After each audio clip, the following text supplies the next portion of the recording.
Hi, I'm Dr. John Rush. I'm with the AMMG Planning Committee, and today we're talking to Paul Warner, who's a healthcare attorney at Buttaci, Leardi, and Warner, here at the Spring 2019 AMMG Conference. Thanks for being with us, Paul. Absolutely, happy to be here. Paul, tell us what physicians who are making the transition from traditional medicine over to age management medicine can expect from a legal perspective. Sure. So the first thing you need to think about anytime you're rolling out a new practice or a new practice structure or a new component of your practice is going to be the legal setup that you need to worry about to get things up and running. That's going to vary, of course, from state to state, but you're going to look at some of the basic components like how your company is structured. Are you an LLC? Are you a professional corporation?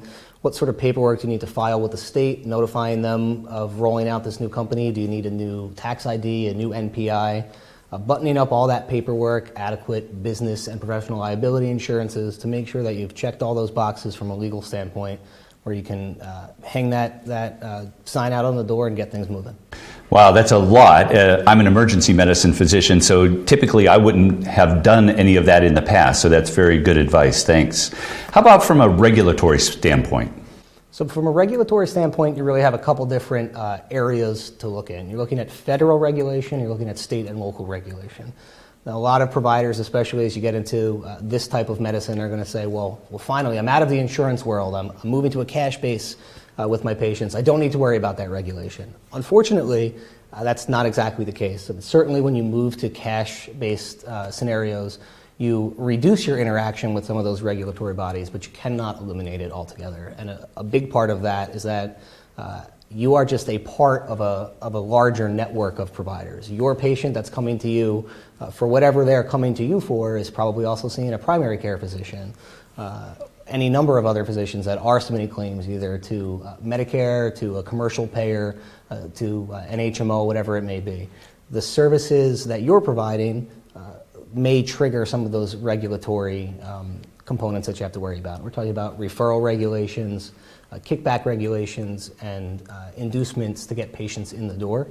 And those are the kind of things that you need to make sure that you are being very careful about and very cognizant about who you're doing business with and how you're doing that business with them. Thank you very much. And you said referring patients. How should physicians think about advertising, to get those patients to come in, and then where they refer them to, whether that's a lab services company, equipment company, compounding pharmacy companies, things like that?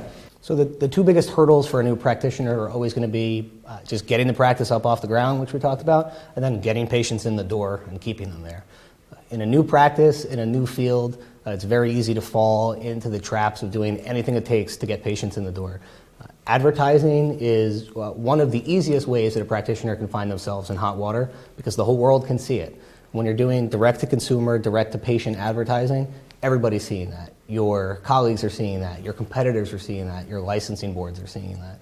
And so it's important to take the time, to take the steps, go through the regulatory framework that your licensing board, that your state lays out, that will tell you what you can say in an advertisement, what you can't say in an advertisement, how long to maintain that advertisement for, and what pitfalls to be wary of as you try to bring those patients in the door.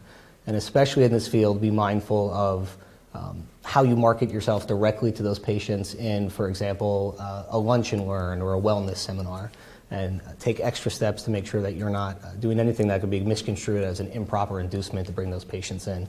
The same can be true for referrals to labs, diagnostic laboratories, or referrals to compounding pharmacies, especially in the context of compounding pharmacies, which are always going to face a higher degree of regulatory scrutiny because of the high level of reimbursement for those compounded medications.